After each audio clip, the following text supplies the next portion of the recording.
So, basahin po natin itong, post na 'to mga pre. Ito po'y post ng, Bombo Radyo Philippines. O ano po nakasulat dito mga ano 'to, mga screenshots po ito 'no. O anong, basahin po natin 'to mga pre 'no. Ayon dito, ibinahagi ng legal counsel ni, Sara Duterte na si, Panelo ang ilang screenshots na may, caption na, "Huli, pero di kulong." Ayan, pruweba na hindi kilala ni Sara Duterte si Madriaga. Okay. Ang tanong po ba dito, naniniwala po ba kayo sa siyempre ang mga lawyer po normal po 'yan sa kanila na magsinungaling, 'di ba? Oo, kasi yung kaniyang kliyente pagtatanggol niya po 'yan.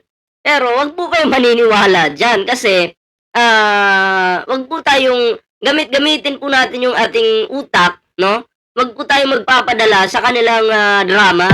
Hmm. Oh, kasi ayon dito, ito daw po yung pruweba na hindi kilala ni Sara Duterte si Madriaga. Oh, meron po akong ipapakitang video sa inyo mga pre. Oh, panoorin po natin ito. Happy birthday, Sir Ram. I wish you good health and happiness. Oh, ito, ulitin natin. Happy birthday, Sir Ram. I wish you good health and happiness. Oh, happy birthday, Sir Ram Madriaga. Basahin niyo po. Happy birthday, Sir Ram.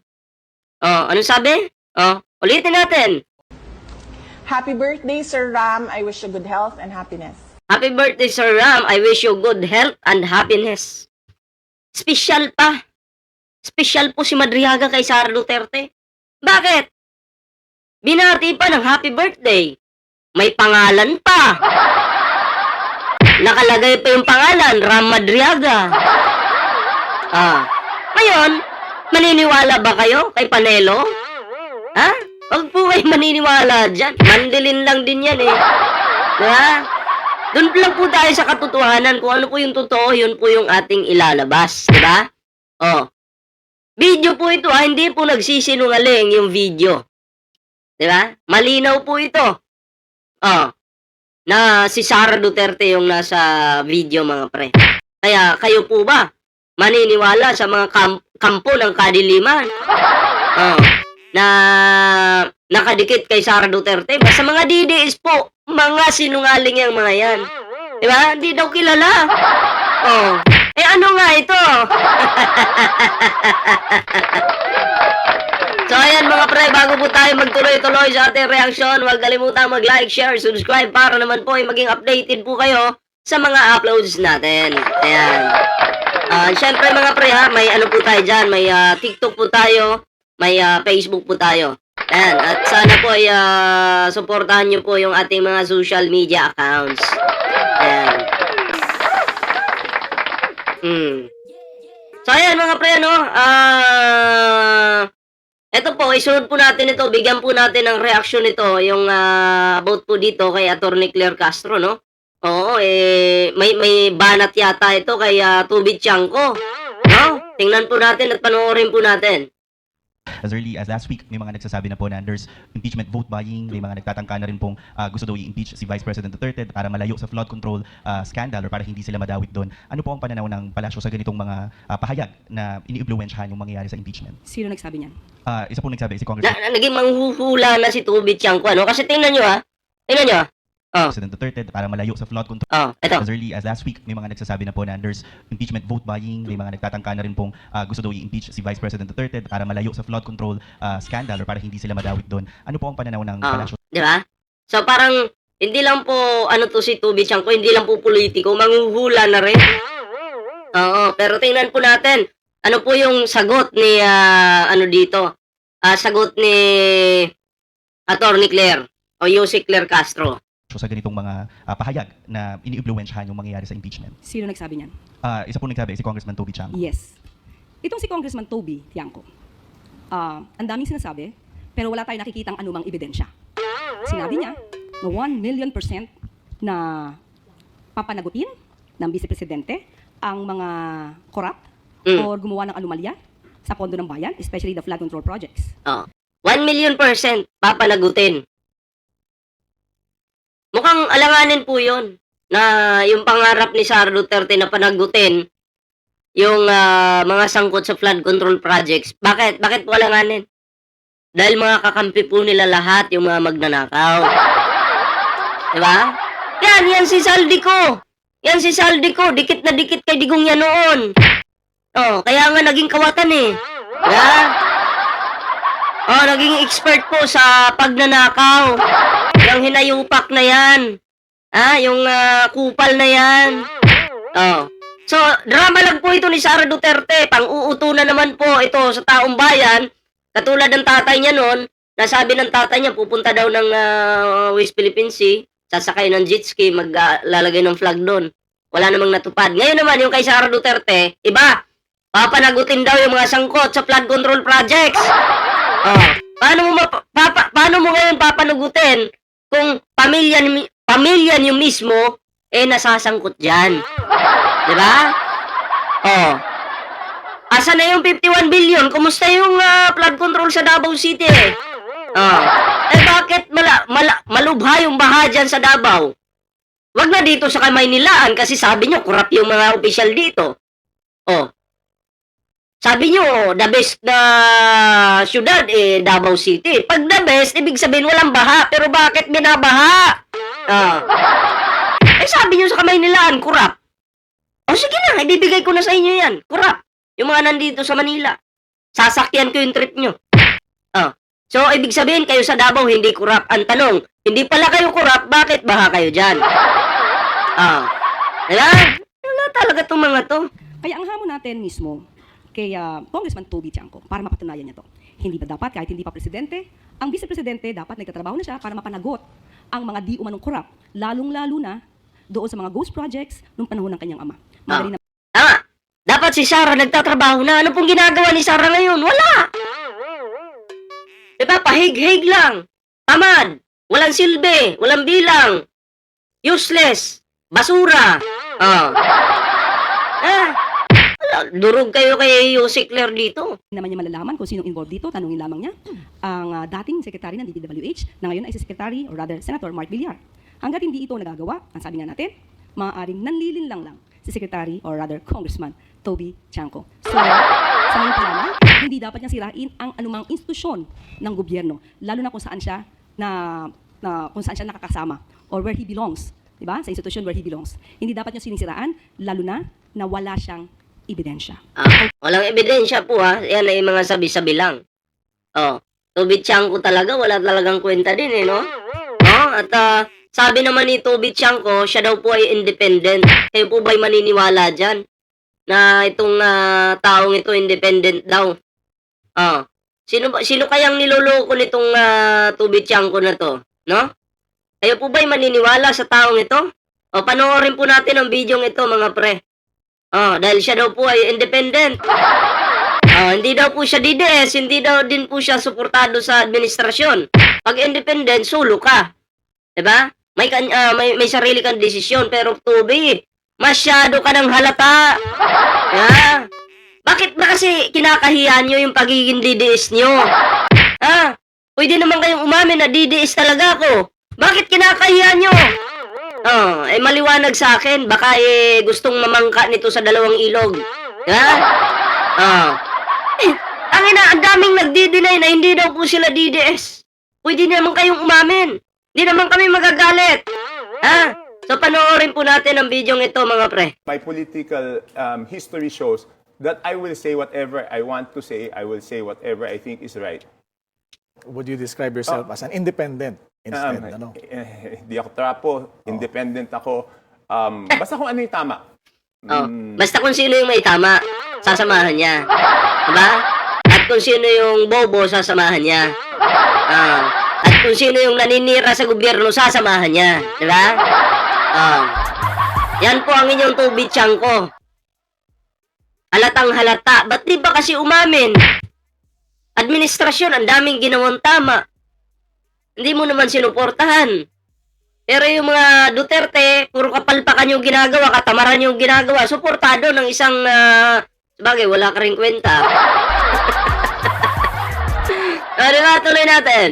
Doon ako. I will not say anything to favor anyone. You know?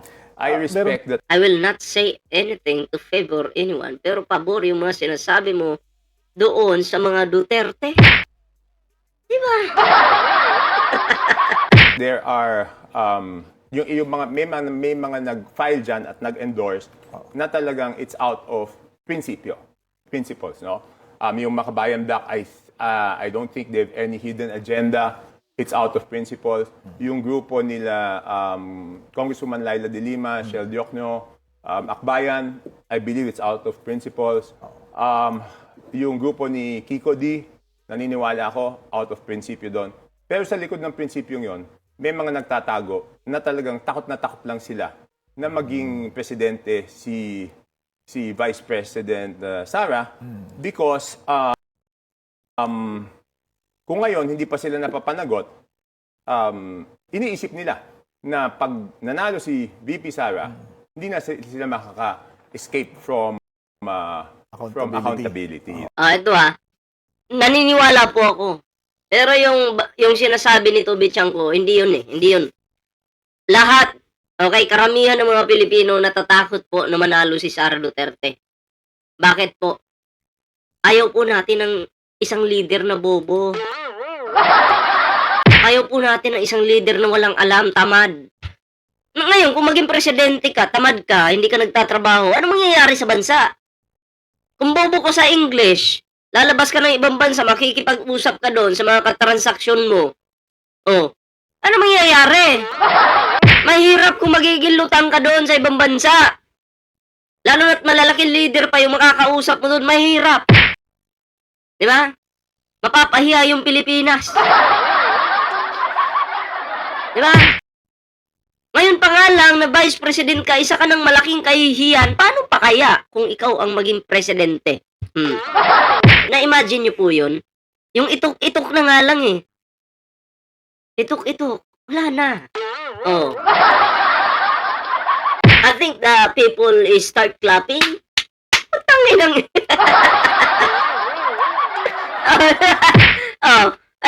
nakakatakot po. Kasi baka yung economy natin, bagsak na nga sa panahon ni Digong, baka madoble, matriple pa. Pag si Sara yung namuno. Diba? Sa tingin ko, hindi naman takot yung mga nangunguna ngayon sa impeachment para mapa-impeach itong si Sara Duterte. Hindi sila takot. Nakikita lang talaga nila na palpak si Sara bilang Vice President. Diba? So, gano'n naman sa gobyerno eh. Kung ikaw hindi ka nagtatrabaho at nagbabanta ka pa, magnanakaw ka pa, di umano pwede kang ma-impeach yan. At karapatan po yan ng mga gustong magpa-impeach kay Sara Duterte. At karapatan din po ng mga Pilipino na makita yung resulta ng impeachment. So I was saying, I'm so sure that she will hold them accountable because in the first place, she was the very first one who said, di ba, na only two people are in charge of the budget. It's Martin Romualdez and Saldico, which is proven to be correct later on. Na talagang sila yung nagmamanipula ng budget. No? Nagmamanipula ng budget? Ako, hindi po ako maniniwala pag galing sa bunganga ni Sara Duterte. Hindi. Okay, kasi ang dami na po. Okay lang sana kung wala pong paninira na ginawa si Sara sa presidente, sa iba pang mga tao. Kaso kasi, every time na lang magsasalita si Sara Duterte, may paninira. Paano pa tayo maniniwala dyan? Sige nga po. Paano pa po tayo maniniwala sa isang taong expert sa paninira? Di ba? Wala na. Mahirap na pong paniwalaan yan. Kaya ako po, ang paniniwala ko, nasa media lang at nasa administrasyon lang ni Pangulong Bongbong Marcos. Wala na po. Wala po sa iba. Hindi po, wala po sa mga DDS, wala sa mga senators, wala. Basta sa administrasyon lang po ni Pangulong Bongbong Marcos, yun lang po ang ating pinagbabasihan. Ngayon mga pre, ito pa, idugtong po natin ito. Okay? Ito yung Fishing Corporation po ni Toby Chanko, no? Ang tanong dito, may conflict of interest ba daw? DDS Toby Chanko's 1,000% conflict of interest. Panoorin po natin ang video ito mga pre, no? Ayan. Trans-Pacific Journey Fishing Corporation. Yes, that's a fishing company. So my question is, particularly you mentioned that Irma Fishing is the biggest galunggong importer, supposedly. Fishing company. Galunggong Fishing Company. Yeah. But I have some information that Trans-Pacific Journey Fishing Corporation was the biggest importer for that round. Is that correct? Yes, because they are the biggest fishing company in terms of total volume of fish landed, not only galunggong. Kasi ang Trans-Pacific Journey is tuna and galunggong eh. Ang Irma is only galunggong. Mas maliit yung catch nila eh. So that would explain why they got the biggest allocation. Is that correct? It's not about galunggong. It's not species specific. It's about total volume of seafoods landed. All right. Can you state for the record who are the owners of this The TPJ? family of the Tiangcos, Mr. Chair. Congressman Toby Tiangco. Their family kasi ang Family. Malamang si Toby Tiangco. Diba? kumpanya na yan was owned by their parents. Do you not find any conflict of interest, Mr. Secretary, that the Tiangcos are importing the largest fishing agalunggong for this round? Well, if you want me to really comment on that, I think they deserve what they are getting because they are the pinakamalaki nila land talaga eh. This is very scientific and everything, so wala akong nakikitang issue. Well, I'm stating it for the record because Congressman Tiangco is actually a member of the Aquaculture and Fisheries Committee in the last Congress. Hindi ba? So you did not make conflicts of interest checks relating to this. Sa akin, I've been working in the industry for so long. Yung kumpanya nila is, their family has been in fishing for more than 60 years. Trans-Pacific Journey Fishing Corporation. So ayun mga pre, ano, ang topic natin is si Toby Tiangco pa rin. Toby Tiangco pa rin pro yung ating pag-uusapan. Hindi naman kasi pinag-uusapan kung politiko ba itong si Toby Tiangco. Pero syempre, malaki pa rin yung papel niya bilang isang politiko, ano. Given na yun, mas importante, may connection siya sa negosyo ng pangingisda habang nasa pwesto siya. Yun po yung pinaka, mahirap dyan. Ngayon, ganito kasi yan mga pre, ano, bilang politiko, meron po siyang kapangyarihan. Pwede siyang mag-impluwensya ng budget, proyekto, at mga batas, lalo na sa sektor ng fishing industry. Halimbawa, pwedeng magdagdag ng pondo para sa mga mangingisda.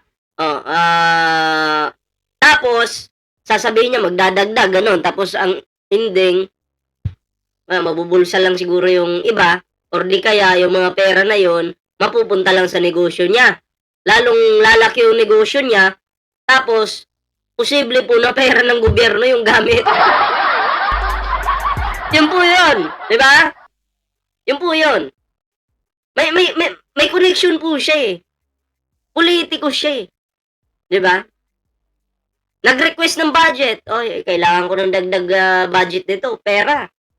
Para sa pangingisda. Para sa mga mangingisda ito, gagamitin ito. Pasahod, ganito, ganyan. Gasolina. Kung gasolina nga dapat sa'yo na yan. Kasi negosyo mo yan. Diba?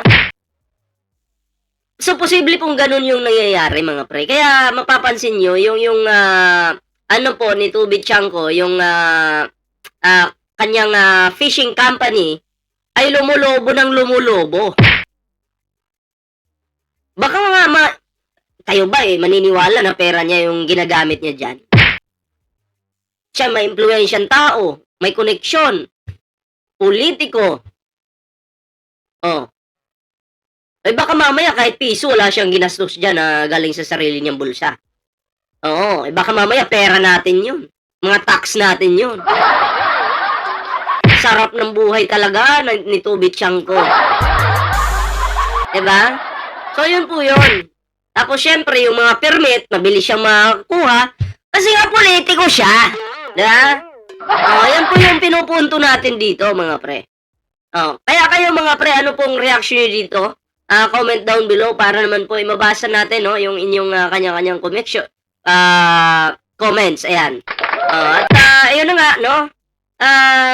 Pasalamatan lang po natin yung House of the Representatives, mga pre, kasi tuloy-tuloy po yung kanilang trabaho. Lalong-lalo na po dito sa impeachment ni Sara Duterte, no? Ayan. Pero pansin nyo ba yung depensa ni Sara Duterte? Paurong ng paurong. Di ba? Imbis tatalinuhan pa niya yung depensa niya, wala na. Paurong ng paurong. Tas yan ba yung gusto niyo maging presidente ng Pilipinas? Sa depensa niya pa nga lang, sa kanyang impeachment, laban sa kanya, no? Wala na, bagsak na. Partida, may 16 lawyers pa yan na talagang tumutulong sa kanya. Pero bakit ganun? Paurong ng paurong. Basta leader talaga, bobo, walang utak, mahirap po yan. Diba? Talagang yung depensa niya, bagsak na eh. Paano pag siya yung presidente ng Pilipinas? Di Pilipinas, bagsak. So, yun po yun, no? Ayan kayo, anong reaction po ninyo dito? Ayan, comment down below para po mabasa natin yung inyong kanya-kanyang komento and share this video, mga pre, no? At yun na nga, no, bago tayo magtapos sa video ito, huwag kalimutan mag-like, share, subscribe para naman po ay maging updated po kayo sa mga uploads natin. So, magandang araw po sa inyo. Kita-kits po tayo sa susunod na video at baka mamaya may live tayo. Magandang araw po sa inyo lahat.